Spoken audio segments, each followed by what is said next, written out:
morning. Britannia remains in focus as the CEO, Varun Berry, abruptly and unexpectedly has resigned, ending a stellar 13-year tenure, I must say.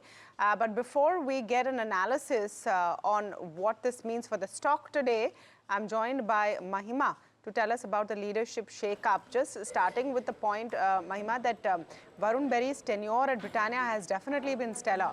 And we knew he was going, but it's the speed with which in the timeline, which was a bit of a question mark, isn't it? Absolutely. It is sudden for sure, Tamanna. And considering that he'd already mentioned in the recent Q2 con call, indicating that, he will be helping Rakshit Hargave with a smooth transition going ahead, it most certainly has come in as a surprise. Now, just to give viewers a brief, like you mentioned, he's been with Britannia for the past 13 years and he's resigned with immediate effect. That is also, the press release did mention that his notice period has been waived off. So with immediate effect, he has resigned as the MD, CEO and Executive Vice Chairman. They've appointed Natarajan Venkataramanan, who's going to take charge as an interim CEO till 15th of December, till Rakshit Hargave actually takes over as MD and CEO.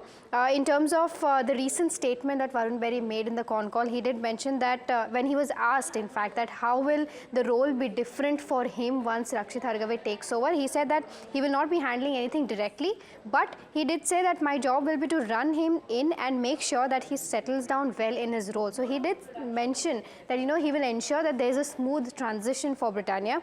In terms of what brokerages are, making of this news update, Morgan Stanley has maintained equal weight with a target price of 5469. They've said that he's also resigned from another Wadia Group entity of Bombay Dyeing, but board remains confident that the company can attain new heights under the new management team.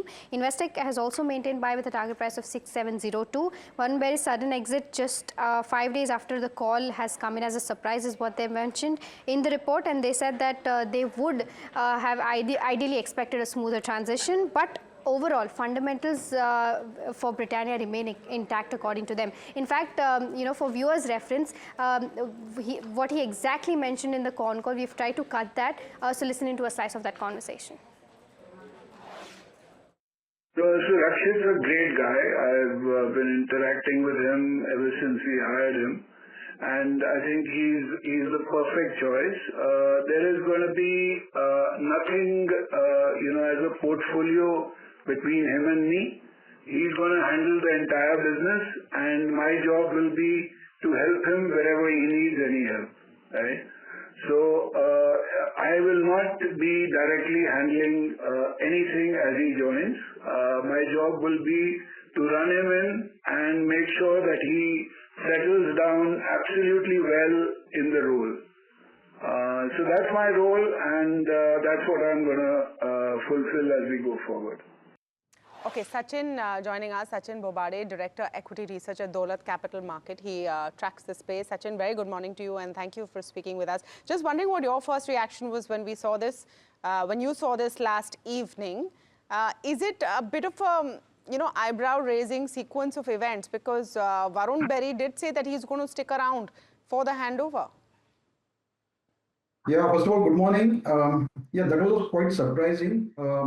Market typically don't like surprises, so this was a very big surprise, probably because if I look at the tenure, he was the one who helped the company to move from 6% margins to current 19.5% kind of margins, plus market share gains. All good things are attached with him. The premium what stock gets is because of Varun Berry. So hats off to him. But then sudden resignation, it was expected somehow, but then this kind of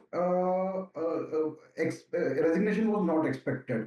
So quite surprising. What I believe is that the company has not given clarification in good words, primarily because they should have given some reason, whether it's because of health reasons or he's taking retirement or something. That sort of clarification should have been given, which is very much expected by the street.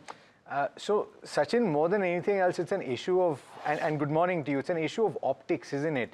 Because ultimately, like you said, the street does not like surprises and it does not like uncertainty either.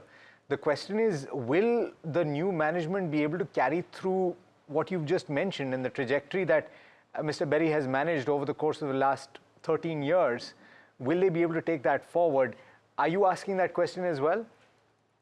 So, yeah, obviously those questions will arise, but then if I look at Rakshit's portfolio or experience, he has got experience with Unilever, Nestle, Domino's. So a lot of backing for him in terms of experience.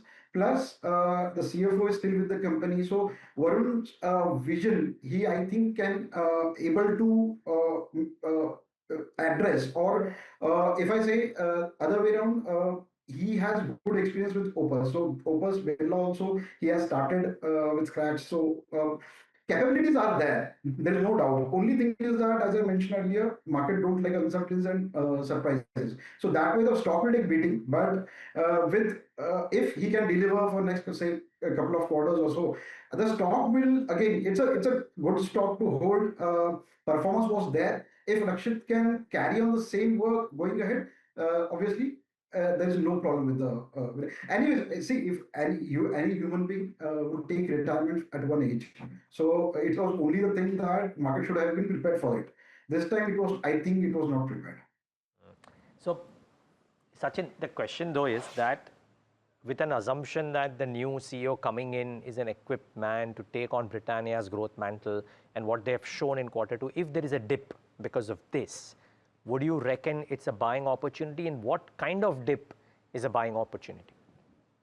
So I think that is what the street also would be looking at, because if I look at the performance, so this time because of GST disruption, most of the companies faced problems at volume growth. So this is not only because of only to Britannia, but all companies face this kind of this like problems. But if the stock gets corrected because of this reason, somewhere around 5 to 8% or something, I think the buying will definitely come, because this is a good stock to hold. The margin story is intact. Volume growth, I think the company has has given the brand so much strength that this time now they can take price hikes with or inflation, whatever the inflation is. So strength is there in the brand. Only thing is that delivery. With the market would be hoping for the delivery to remain continuous and margin performance to remain intact with Rakshit's again coming into the management. So that way, I think 5 to 8% kind of correction also would be a good buying opportunity.